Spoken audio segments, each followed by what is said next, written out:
So hi! Welcome and welcome back to my YouTube channel, and for today's tutorial, ituturo ko sa inyo kung paano nga ba mag-update ng Shein app. But first, kindly subscribe to my channel and don't forget to hit the subscribe button and the bell to notify you for my new updates. And if you want to learn more, just keep on watching and let's start. So ayan guys, for today's video, para sa mga Android users, pwede tayong mag-update ng Shein app sa Google Play Store. So open lang natin yung ating Google Play Store. And then pagka-open guys, pumunta lang tayo or itap lang natin yung search or search bar. Then dito sa search bar, type natin is yung Shein. Then search.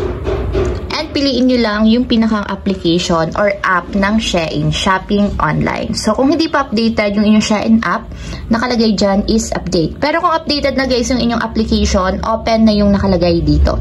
So since nga hindi pa to updated, tap natin yung update. And wait natin guys hanggang sa matapos ma-install.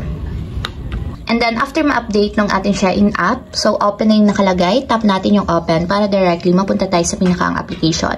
And dito guys, mapapansin nyo yung mga bagong features and settings na idinagdag ng Shein app. So ayun lang guys, ganun lang kasimple kung paano nga ba mag-update ng Shein app.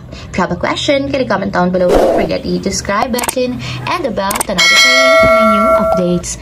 And thank you for watching! Living life, every day, late at night, not okay.